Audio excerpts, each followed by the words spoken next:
As you can see, welcome to the Lazy Overachiever. We are already in the zone and laughing and having a great time. Today, I am with my sister friend. She is amazing. Aleya Harris, speaker, consultant, retreat host, and she just also happens to be like triple certified in so many things that I can't even list off right now. Aleya, welcome to the Lazy Overachiever. How are you today? I am fabulous, fabulous, fabulous, fabulous. Thank you for having me, Nikita. I have been waiting and counting down. You have been with us on the Balance Boldly podcast a couple of times, actually, and I have been having the privilege of being on the Flourishing Marketing show as well. And now you get to be here and share all of what is happening in your version of lazy overachieving. Absolutely.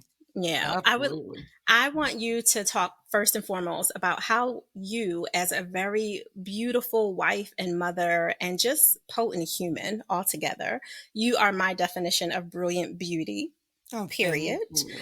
You are also my definition of reformed perfectionist, which most of the Yes. audience is. So Yeah. speak into what lazy looks like for you these days. So, I was forced into intentional laziness because I was just over myself. I was over the work, over needing to be so hard. Yeah. I have always worked hard for no good reason. I grew up in a middle class environment and a home, and like was not like a poor kid running these streets, right?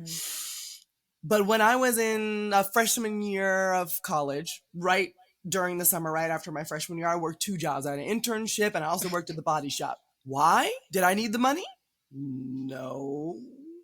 I was fine. I wanted to work. Yes. I Yeah. wanted to do the things. Yeah. I like to consider myself a type A plus. And it gives me jollies that the plus means I am better, faster, stronger than all the other type A's. Because Come that on, means that speak I've on worked it. About to harder. break out my maracas. Yes. Speaker, she was like, let me be clear. And with that, though, comes a lot of pressure. Yeah. Pressure to achieve, pressure to succeed. And you know what pressure doesn't mix well with? Postpartum depression. So, It's taking me back. right? Mm-hmm. It's something that we don't talk about a lot, but it's it is like oil and water. You cannot physically put on more pressure because you're already mentally, emotionally, spiritually, and physically underneath so much pressure. But you couldn't tell me nothing. Most of the time, you still can't. So I tried anyways. Yeah. And I got even more exhausted and even further away from my goals. And money started not coming. And then I was like, well, let me twerk at some strange for some marketing change. What do you want? An email? What do you want? A website? I don't even do that. I'll do all the little things you want. Totally pulled myself out of alignment because I was not being lazy. Yeah. Everything around me was telling my little black booty to sit down. Mm-hmm. Did I? No. Till one day I looked up and I said, okay, I've worked really hard my whole life. I don't want to do this anymore. I went to hot yoga, which is my jam. Okay. BT dubs. And I set an intention of, I have an abundance block. I need you to release it for me, God. Yeah.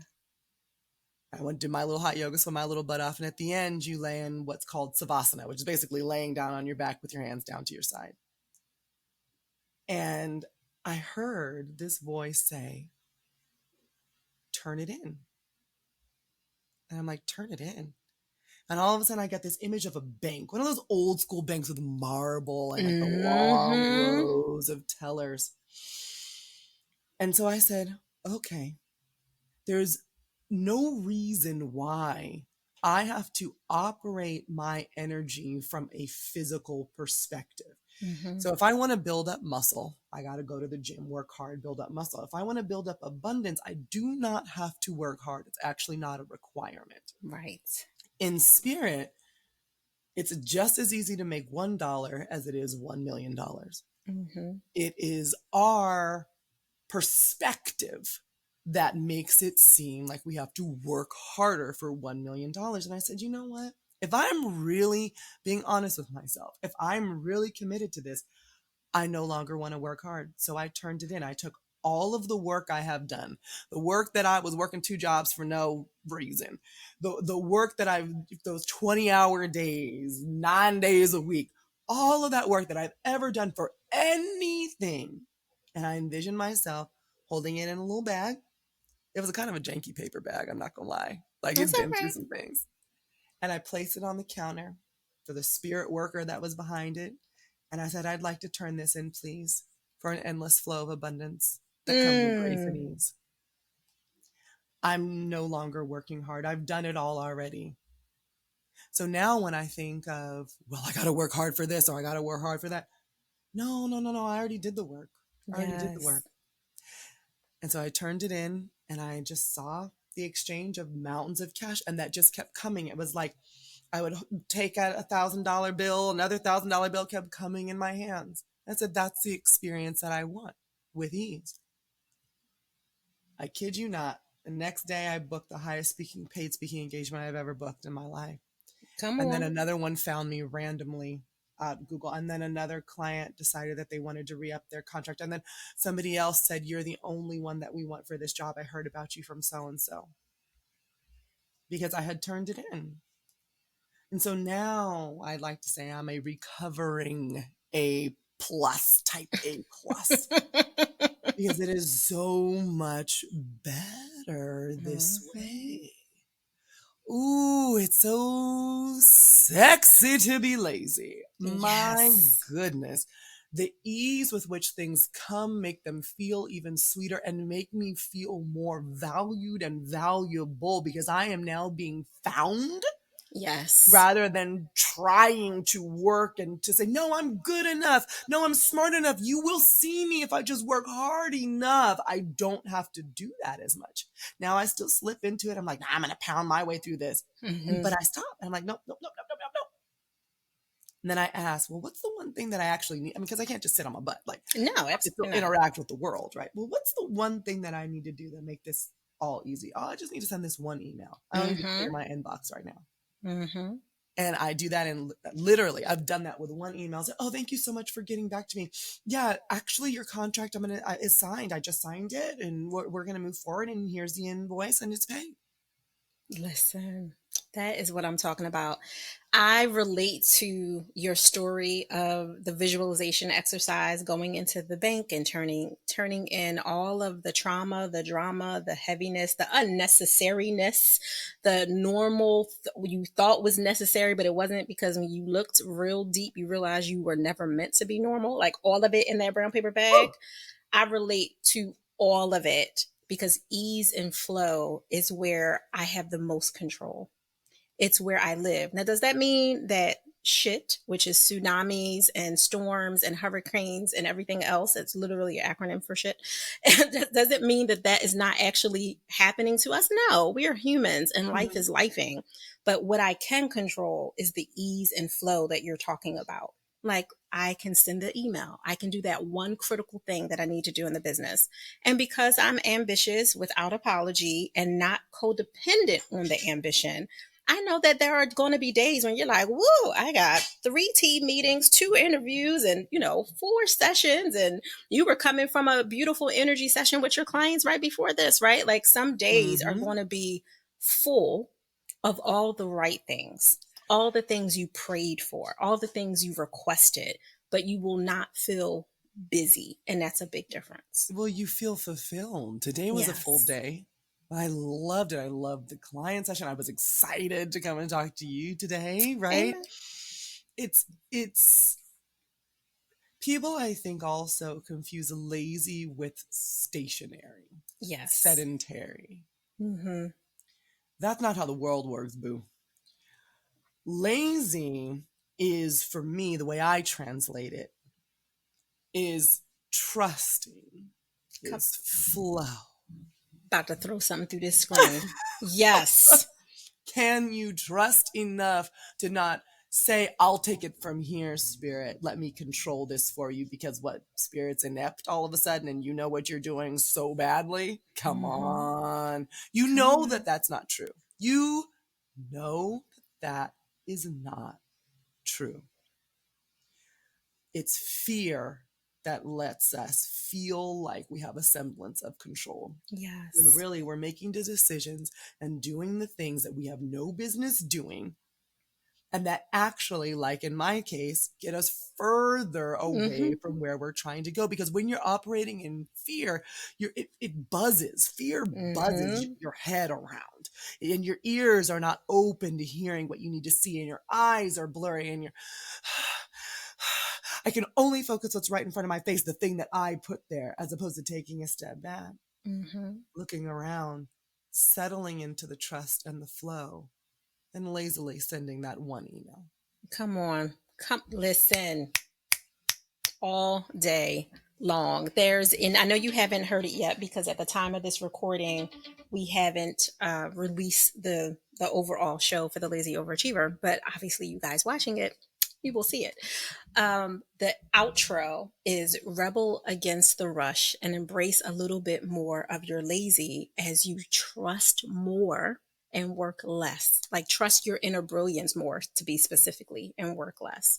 And I know I'm kind of saying that in like a little bit of a messy way, but that's literally that's quote exactly with some what words I'm moved saying. around. I'm glad we're aligned. Not that I had a doubt. Listen, I think, child, but with the last, what has it been, 2 years since we've known each other? I think so. I think we've proven that already on every level. And I can't disagree for so many reasons. One of the reasons that I wanted to start the Lazy Overachiever Alignment Hub, which is ultimately the hub that extends out of this podcast, is specifically because there are dope women like us that stay a little bit too long in the doubt part of life, which happens to everyone. You can be dope and you can doubt. Both are true. That's totally fine. But when you're tilted too much in the doubt, it's typically because you are also tilted too much into the overachieving and you're not aligned. You're not relying on the rest and recalibration and relaxation that opens yourself up to hear your inner truth, your inner presence, yourself, your brilliance that I do believe gets bound up in the busyness that we do when we're trying to put out fires that we created.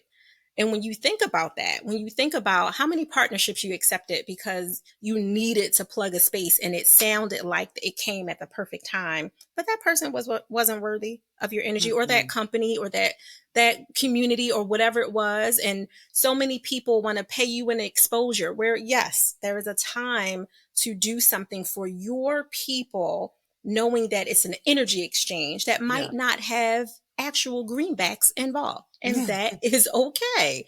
But it has to be perfectly aligned, not, oh yeah, well, lots of people come and do this for us all the time. And you're like, oh, well, I haven't spoken in a while. I might as well do this. And that's that busyness. And now you have a paid opportunity and there's a conflict with your unpaid opportunity, but you gave your word, be in integrity, right? Like it turns into a whole thing. For those of you who, played outside as kids, like I did, dating myself, if you played double dutch and you did double dutch. Oh, I know you did, because you're not as young as people might want to think because you look young. You know what? It's this eye cream. Eye cream. We can put it in the show notes, right? Like let them know what it is. But it's over top of hopscotch. I don't know if you've ever multi-layered the game where you're literally playing both.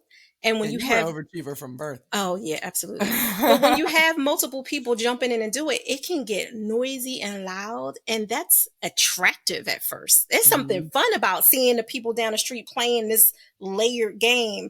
But once you really get in it, you're like, oh, I'm tired in 2 minutes. This is what is this for? Why are we doing all of this? Yes. And I think that's the same for ambitious humans that are codependent on that ambition because they don't know how to be still, to your point, to relax and listen for the one critical thing that changes the game.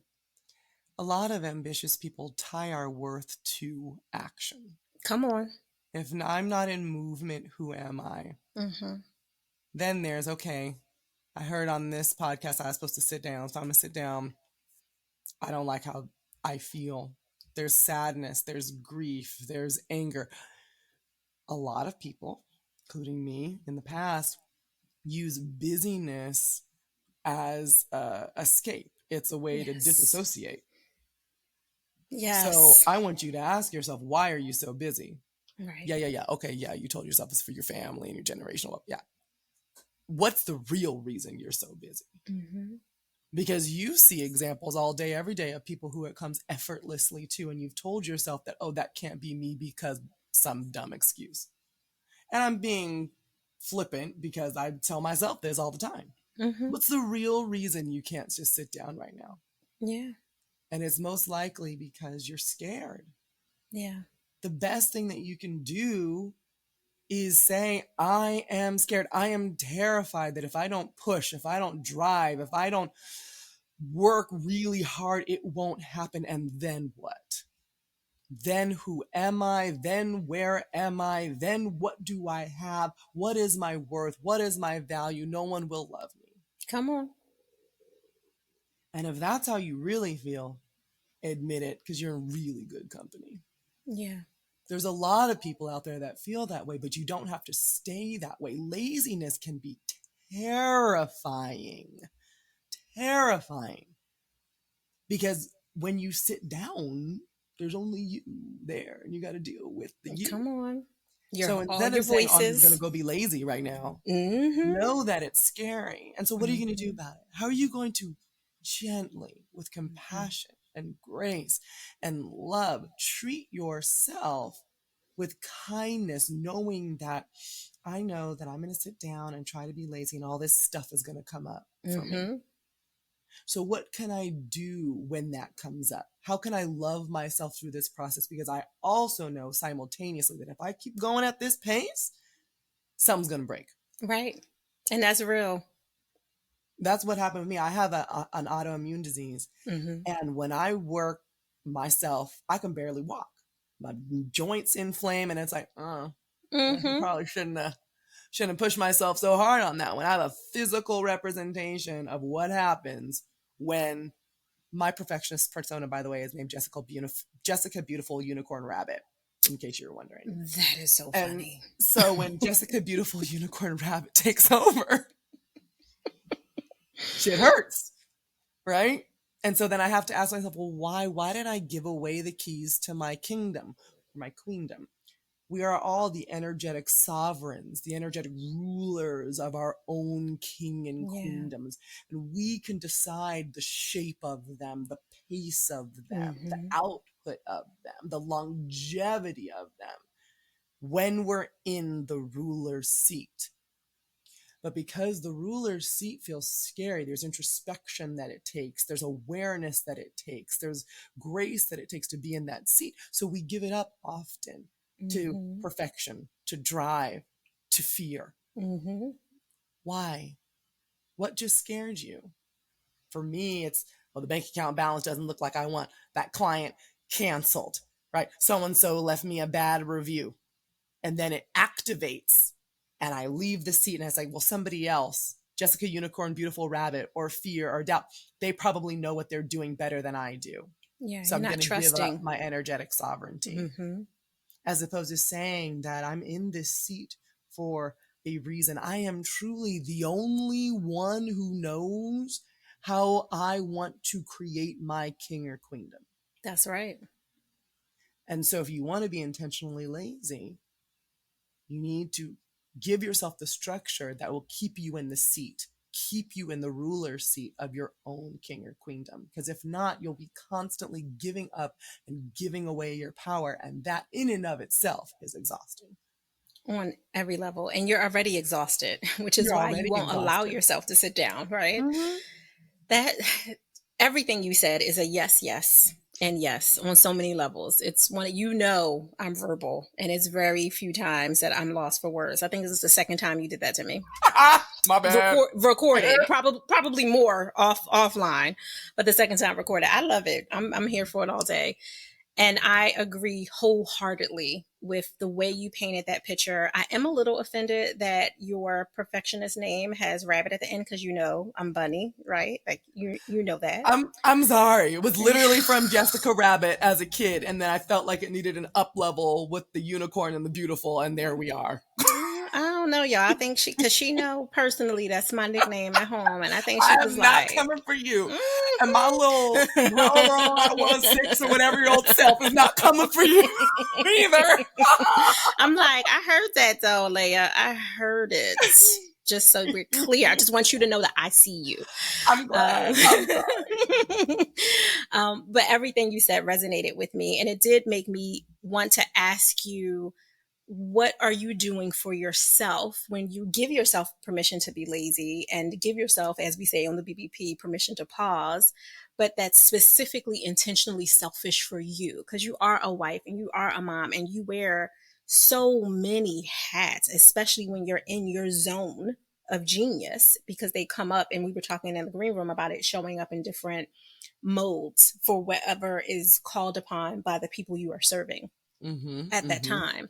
So what's your one intentionally selfish gift to the audience that you do for yourself so that they can add an idea to their coffer? I'm a little bit of a rebel, so I'm going to give you two, but they'll be Come quick. on. Come Okay. on. So I already mentioned the first one, which is why I feel like it's kind of like a cop-out to only name one. But I do make a point to go to hot yoga. Okay. There's something about it. One, I mean, it's a great workout. And two, there's something about the heat and the release that makes it beyond the workout and gives me that spiritual clarity. And it's like rinsing me off. Like it's like a fresh start, fresh slate, gives me a different experience where I can also just fall into myself, and it gives me what the feeling of relaxation feels like. Because sometimes, you'd be like, I'm so relaxed. But after the heat and the movement, you're exhausted. Yeah. And it's just like, oh, no. This is what my body actually feels like when it's relaxed. Right. And knowing that and feeling that physically is a great cue for when I'm throughout the day and my booty cheeks are clenched so hard because I'm the opposite of relaxed. Yeah. Right. It's like, okay, wait. Remember that feeling? So that's one. The other one is this app that I adore. One of my clients told me about it. It's called Mastery, Mastry. It's a hypnotherapy breath work app. Nice. So all you do for 22.8 or 22.1 minutes is you breathe in through your belly, breathe in through your chest, and out through your mouth. And you listen to, I think it's like 4 or 5 curated songs. And then this person is keeping on encouraging you to do the breathing. And then they'll just ask like one question or pose a thought. So my client told me about this. I'm like, I really love you, so I'm gonna try this. And I was thinking to myself, how am I gonna tell her that I hated this after I did it? And be nice, because I really love her. Girl, I did it the first time, was bawling my eyes out. Me, by myself, just breathing, doing That's breath real. Snotty, like not cute. Not cute. It was not cute. And every time I do it, I get more connected and we're unearthing.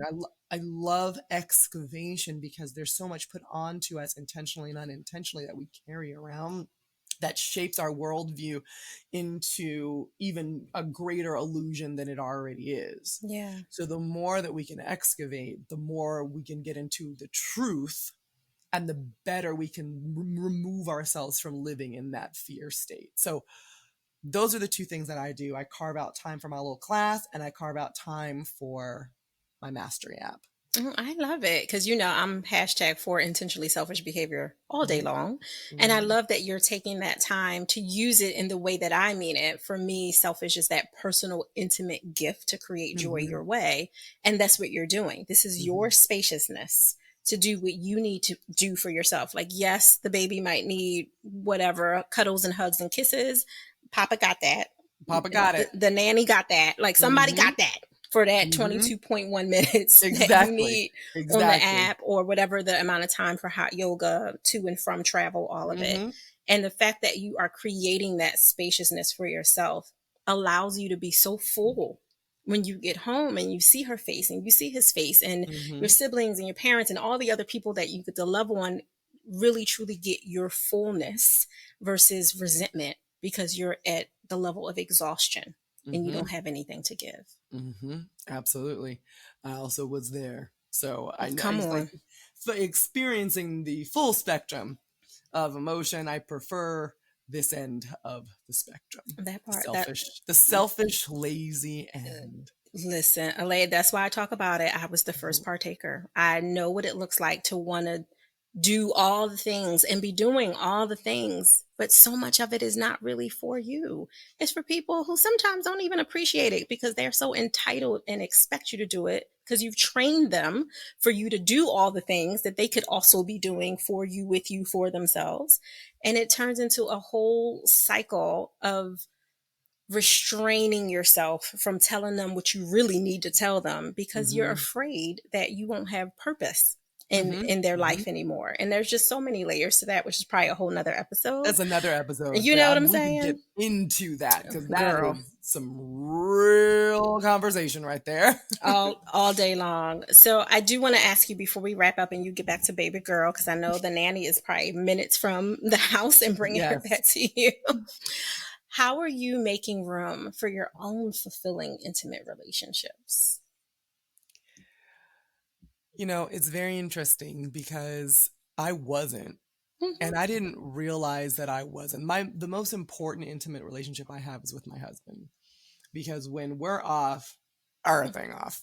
I mean, of Mm-hmm. course, obviously after the intimate relationship I have with myself. Let me Of just put course. that underneath that. It's understood.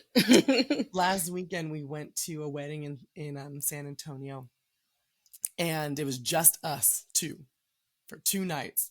I Okay, swear I felt like I parents. needed to shake my hand and reintroduce myself to him. It was the first time since our baby girl was born that we were just the two of us. Mm-hmm. And it made me realize how badly we were doing. We've been doing all of the things like, let's make time on the calendar every night we sync, and we have we do daily manifestation work together, and we do all of the things. And so we mean them. So it's not just a box check, but time Mm-hmm.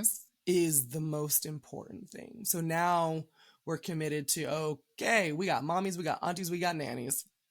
Once a month, it's you and me, kid. Mm-hmm. And needing to just be that time where it's not talking about we're talking, but we're talking about work colleague things. Yes, as my co-functioner of this household, what about the bills and the food and the baby and the do?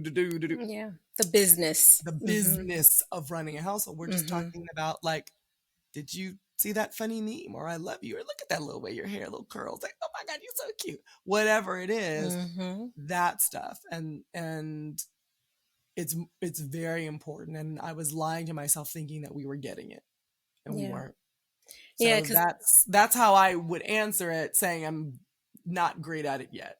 no, it's okay. Everything takes practice, right? Mhm. God knows when my husband and I were 17 and we first started this path almost 30 years ago, it definitely was not in our lap for sure. We had to go through some stuff to get through to where the beautiful space that we're in right now. But Yeah. it sounds like you were doing the business well, and you were also doing the co parenting well, and you were Mhm. also doing the creating the time well, but you weren't playing.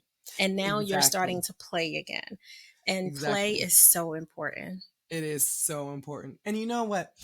There was also a sense of, and I actually wrote, I think, a LinkedIn post or something about this, parallel versus perpendicular. Mm-hmm. So parallel lines run alongside of each other and they never intersect. Mm-hmm. And they can be super close together, super close, but they don't make themselves a part of each other's lives versus Yeah, perpendicular that intersect. that's right. And the type of relationships that I want to cultivate are perpendicular ones. A parallel conversation with even just a friend is, oh yeah, girl, I'm going through this thing with my business and I just can't seem to get, my project management platform together. And the parallel response is, oh girl, well, I hope you get it together. I'm rooting for you. You can Mm-hmm. do this. I believe in you. It sounds great, Mm-hmm. right? It's super emotionally supportive. But you know what that friend still has to go do? Figure out her project management platform. So true. A perpendicular conversation is, okay, girl, I'm going to block out 2 hours on Friday. You, me, we're doing it together. You're in it Mm-hmm. with them. Yeah.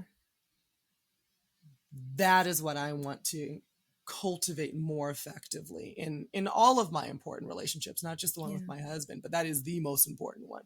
Yeah. Perpendicular relationships. Yeah, that's that relationship intimacy 360, those 360 degrees, because you are not going to miss anything that's important. And it's not about quantity, but quality. And you're really centering yourself. And I see it in your eyes when you're talking about it. Like, I get it. I've always known, but I was busy. I was booked and busy.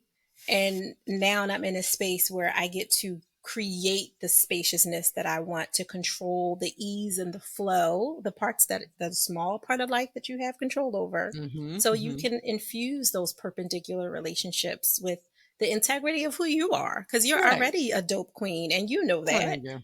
And now the other people who have always wanted more access to you and deserved it, not the people who don't deserve it, now you get to give it to them without feeling like you have to multitask at the same time, right? Because we've all been, at the soccer field or at the whatever on our phone, creating the recipes. What did I cook? What did I forget? What did I, back in the day, what did I not fax when you were in corporate, right? Like all the things. And now you get to fully be present. And I love that for you, for your husband, for your beautiful baby girl with her own Instagram page, y'all. Yes. Like, Ruby I love all of Coral it. Harris, at Ruby Coral Harris, should you decide to follow her. I know that's right. I love it so much. I'm not selling anything. I just think she's cute, so I put her picture up beautiful. on Instagram. Your whole family is beautiful, and I don't mean that just from a physical perspective. You definitely have a lot of beauty there. So as we get ready for you to go back to mommyhood and do all the things you were doing, are there any last notes that you would like to share on being the lazy overachiever that you have become, and integrity of your successful plights and all the things that you're doing? It's really just a word, two words with a hyphen. Self-compassion.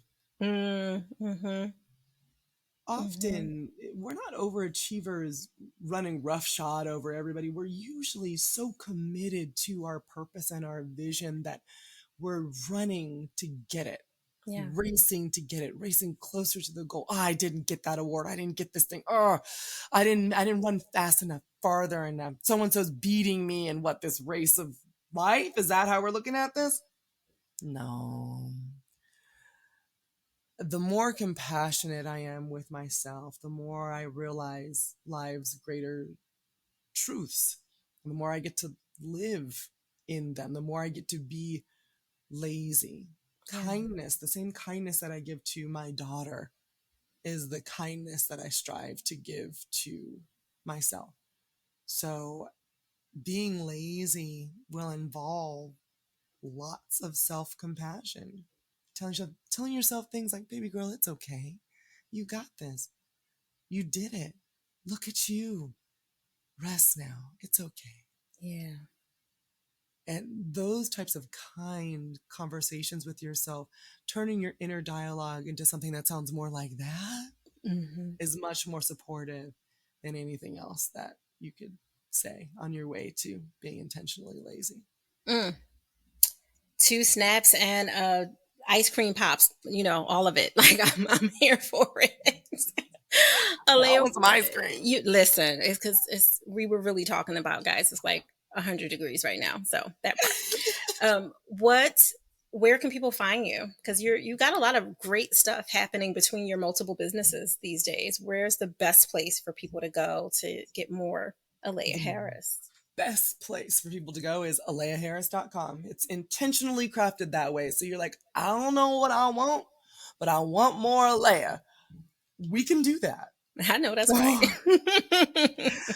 ALEYAHARRIS.com. You can see about me. I also own a bioenergetic business consultancy called the Evolution Collective. You can access that there, and it'll take you to that website. You can learn about our retreat, the Radical Rebirth retreat, that is for entrepreneurs and executives that have gone through or are going through a life shift, and they're trying to tell their radically authentic, newly discovered story. And then speaking. I'm an award-winning international speaker. You can find all of that on aleyaharris.com. Oh, no, that's right. She was like, and then there's that. And then there's that. My Aleya, insight timer page is on AleyaHarris.com. I know that's right. I love it. And we'll make sure we put the link to the mystery app that you mentioned as well. Yes, At yes, the end, yes. because I thought that was pretty dope. If it's not already on your website, just as a Mastery tool. is not on my website. I get no money from them. I should probably figure out how I could like be an affiliate or I something. know I just that's think it's right. dope. That part. Listen, energy exchange. That's all I'm going to say about that. Ease and Yes. flow. Thank you so much, Aleya, for being with us on the Lazy Overachiever. You are everything that your bio says you are and more. Thank you. Thank you for having me. You're welcome. All right, brilliant beauties and reformed perfectionists. That is it for the day. I just want you to go be lazy, work less, and trust your inner brilliance more. Nikita Renthigpen, we out.